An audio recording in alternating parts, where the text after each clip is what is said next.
Jen, I know that your twins, your boys, were only 2 months old when your husband Justin died after a 5-year battle with cancer. It's been such a journey for you. Tell me a little bit about Justin. He was such a sweetheart. We grew up together, so we were like childhood friends.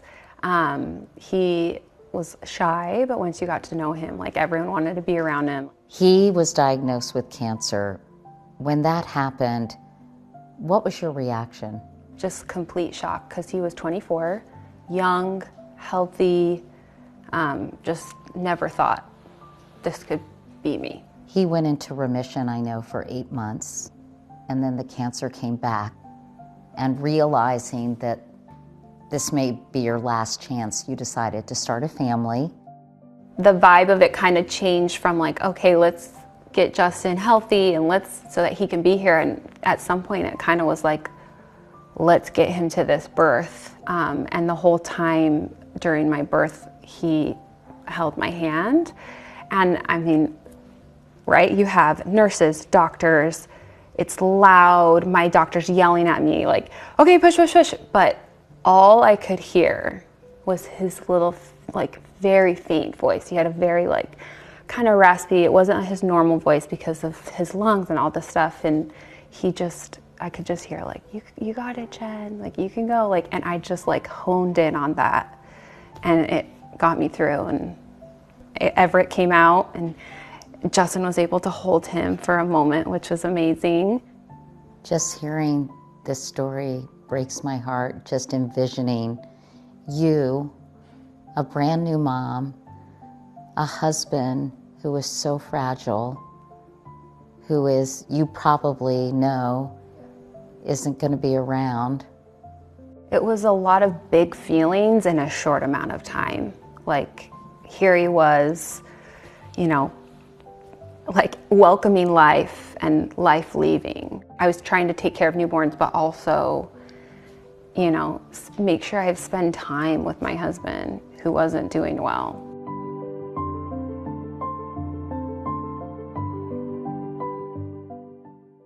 Kate, you come to this from a very different vantage point as the patient.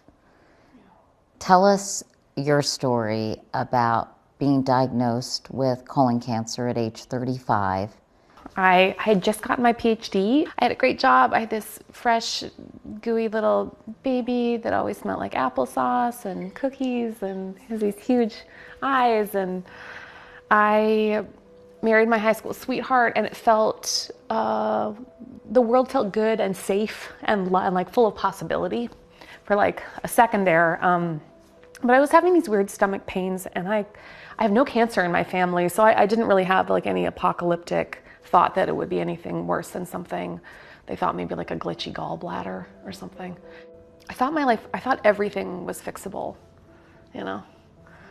So then it wasn't. I was in my office just going through some nerdy research, and I got a phone call that said that I had stage 4 cancer. I remember leaving my office and like my cute little dress I like to teach in, and it was like I was fully leaving a world behind, but it was like a world I really loved.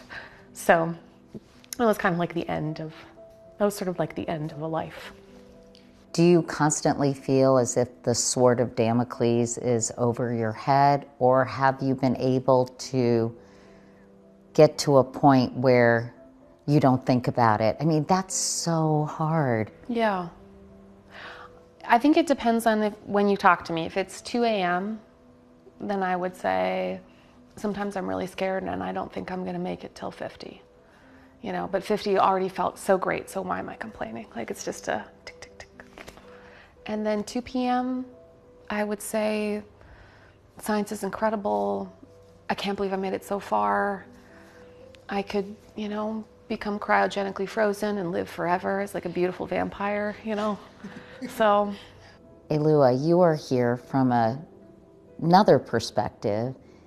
Tell us what you do and why. I'm a death doula. And a death doula is somebody who does all of the non-medical care and support for the dying person and the family through the process.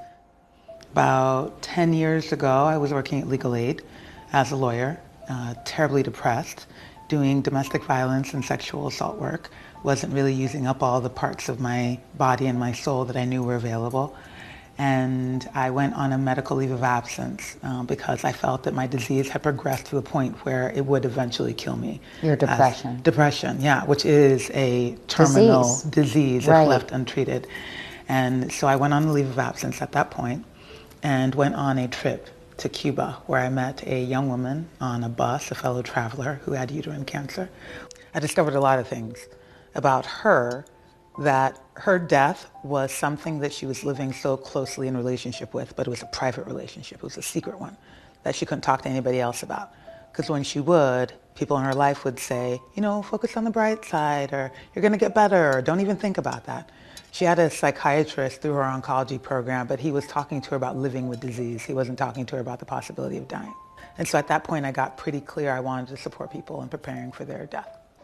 Jen, how did you deal with Justin's illness? Because I know it was really, really hard for you to be there for him in a way you ideally wanted to. Yeah. I grew up with really bad anxiety. When Justin was diagnosed with cancer, my anxiety was here, and then cancer came and it went through the roof, just crazy. Anything that my husband, Justin, would express, he knew that it would trigger me. So your anxiety almost paralyzed the two of you. He couldn't share what he was going through. Yeah. Because of your anxiety. Part of me does feel a little guilty and sad that I couldn't be there as a support. You know, things change for us after our loved one gets sick and eventually after they die. And it makes sense that we're in process as well. I think some think that the more noble thing to do is to shut our feelings off and just support the person that we love. But they're aware that we're also having feelings, you know, and turning it off sometimes isn't necessarily fair. And so being with them as best as possible, which it sounds like what you did, is encouraging. To be able to be with our process while being with their process is the best that we can do. Kate, when you were diagnosed and when you were very sick, what was it like from your perspective in terms of the way people responded or comforted? Yeah, and I'm relating so much to no one gets to be outside of this ecology of pain, so you're kind of trading love and comfort. And I mean, there was a lot of anger. Why is this happening to me? Blah, blah. Wasn't I sort of a good person? Things you feel kind of embarrassed to say. I remember saying, my husband he's never smoked, he eats right, he's healthy, he's a nice person. Yeah, the senselessness of it. And I think I felt tremendous shame because I could see pain on everyone's face. I just thought, like, I am the bad thing. I have happened to them.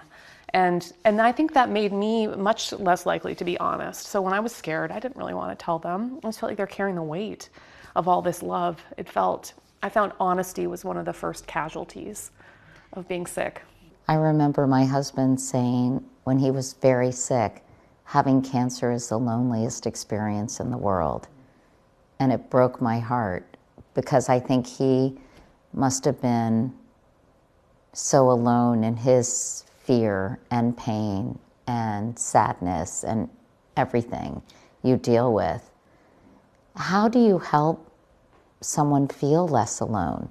I think what's most important is that we show up and we acknowledge that it's a difficult conversation and we don't know what to say because often we don't. We're like fumbling in the dark. We don't have a vocabulary for death and dying and pain and loss and grief.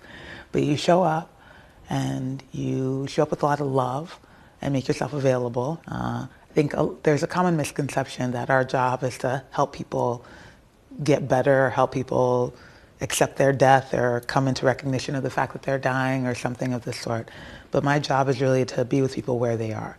And if where they are that day is, I'm amazing and everything's great, then that's where we're going to be. But cancer is lonely and I don't want to be doing this and I'm frustrated and I'm sad and I'm angry and I'm losing everybody and I'm trying to be strong for everybody else and they're frustrated, that's where we are with them. It's interesting that Kate said honesty was the first casualty, and I guess it's a real gift to allow people, to give people permission to be honest about how they're truly feeling. And what a relief it would have been for you to say, Kate, this sucks. Also, the great irony is that like I'm an expert in the history of optimism and the idea that you can always fix your life. But I do know that we have these really thick cultural scripts that make it almost impossible for us to say true things. Like I'm tired because this is exhausting. I'm scared because the unthinkable is at my door. There's a new sort of term in the nomenclature, toxic positivity. People think they're being helpful, but they're actually really just kind of preventing themselves from being sad. That used to drive me crazy when people talked about the importance of Jay having a positive attitude. Because yes, I think there is a mind-body connection. It's not going to hurt, but sometimes biology works against you. And all the positivity in the world isn't going to change that. Well, and it's so American. I mean, it is one of the great American contributions to the world is its cheerful can-do spirit. But what it does is it forces people into a very tight set of scripts about acceptable words, acceptable beliefs, and then it locks us out of the kind of honesty that you're describing. Death is not one of those words that we're allowed to say, particularly when somebody's ill. It's off the table. You know, it's like we can't even look at it as a possibility. We live in a culture that has an endless account of agency, and we just need to try harder and that says that everything is possible, and yet we know it's not. So finding that place, and the words I always use are limited agency, like action inside of a much smaller frame where we can just say, not everything is possible, not nothing is possible. What is possible today? Are there words? Honestly, I'm actually looking for words to say to someone that will not rob them of every hope, but also acknowledge the possibility. That's a tricky place to be in, because we also have to pay attention to how that person is feeling and where they are. Because sometimes feeding that hope is a form of existential gaslighting. If whoever it is that you're talking to has some idea that this disease is going to kill them, and we are saying, but just hold on for a miracle, and they know that this disease is going to be it, we're not making space for them to be where they are, which is, my life is ending now. What can I do with the time that I have left? Who can I be? What do I want to experience? So we shift the conversation from just, let's hold on hope for a cure, and what can we hope for tomorrow? Jen, did you ever talk to Justin about dying? No. I was the extreme of just hope. I was on that extreme side. He is going to live, and there's no other option. And that's how we were, literally up until the night before he passed away.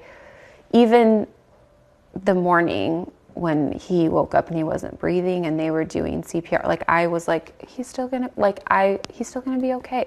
I just could never give in, and it is one of my biggest regrets now, and something I struggle with now. I've had dreams a lot with him in my dreams, and I feel like in a weird way it's been kind of therapeutic, because in my dream I've been able to ask him the things that I wasn't able to ask, because if I could go back I would be like, what do you want? What are your dreams and goals for your boys? What do you want in life? Write letters to them. What would you say to me as a single mom raising them again? I would go do anything to go back and ask those type of questions. How do you help people not have these deep regrets? We culturally begin to talk more about death and dying. We recognize that death isn't a failure, that nobody has failed because somebody died. Just the body has done what the body can do, and the body is now done. We allow people to be human and finite and messy. We give them space.